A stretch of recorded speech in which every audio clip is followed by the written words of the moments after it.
Okay, so let's take a look at the very first section. We're going to put these first two narrative moments together. The opening setting, where there's a drought with no end, and then the speaker's request that the reader imagine the scenario without, well, imagine the sound of water, so putting themselves in the position of the sufferers.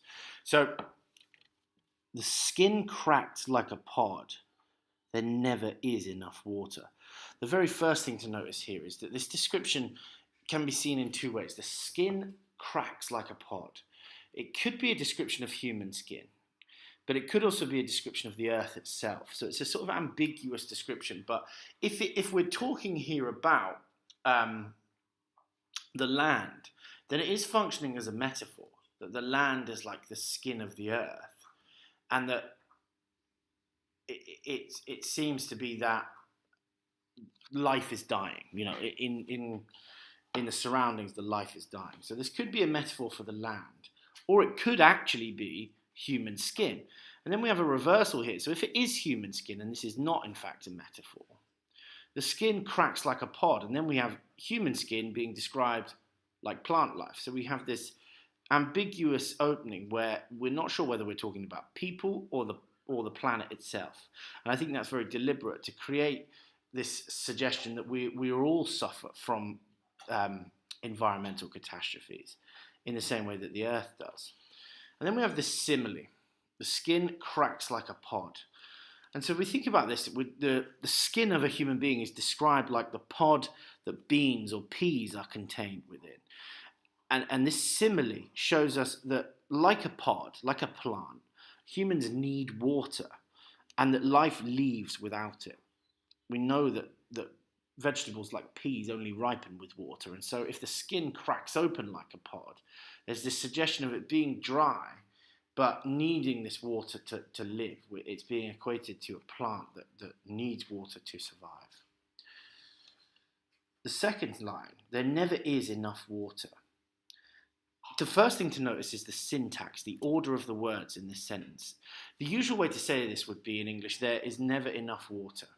A verb would go before this adverb, but Dagger, the poet, shifts this. There never is enough water. Changes the order of the words, the syntax, so that the lack of water is emphasized. It's the not having enough water, the never being there, that we emphasize if we shift the order of the words here. Importantly, also to do with the structure, this is what's called a short declarative sentence. A declarative sentence is when you confidently assert something. You assert informational facts.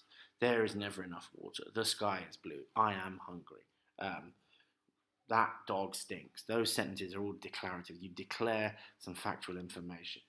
There never is enough water is a short declarative sentence that I think itself, in its own brevity, its shortness, it suggests lack or absence. The sentence itself, these two very rigid full sentences, simple in their syntax, suggest almost suffering, a lack of energy, and a lack of life, and an absence.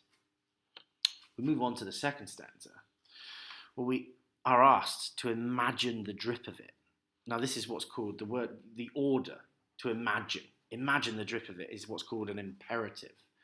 When something is imperative, it's vitally important that you do it, but it's what's called a mood of a sentence.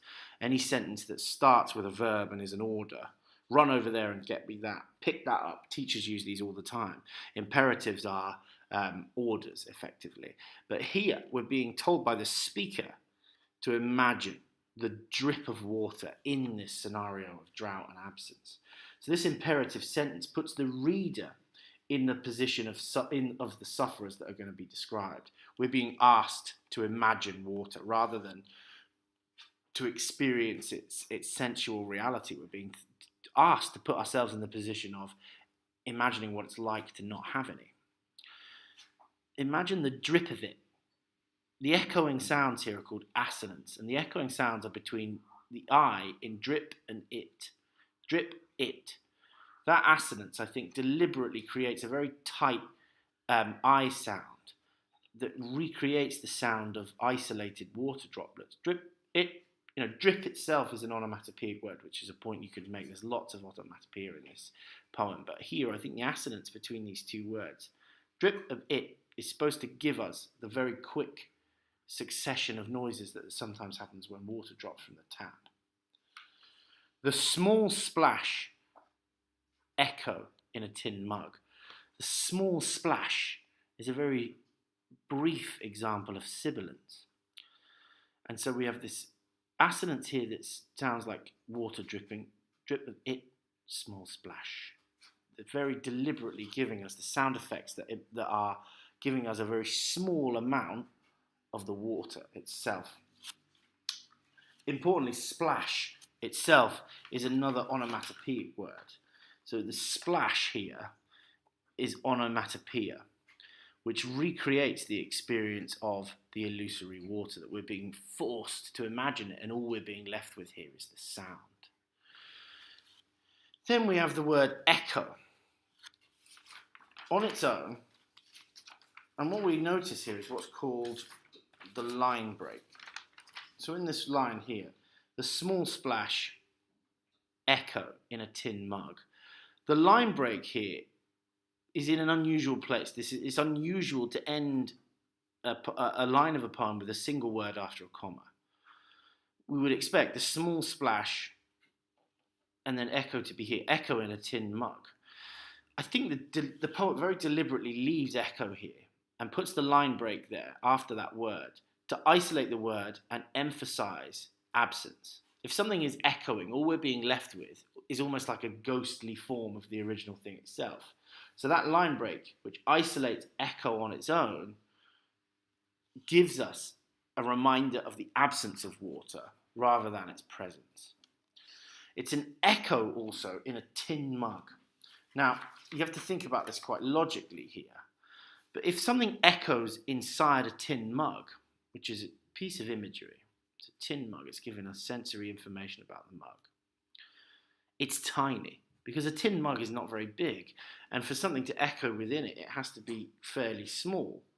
So we have this imagery that emphasizes the minuscule amount of water that we're being forced to imagine here. We're being put in that position of being gaspingly thirsty. Imagine that feeling of being really thirsty. You sometimes have this in the night where you wake up dreaming about drinking water.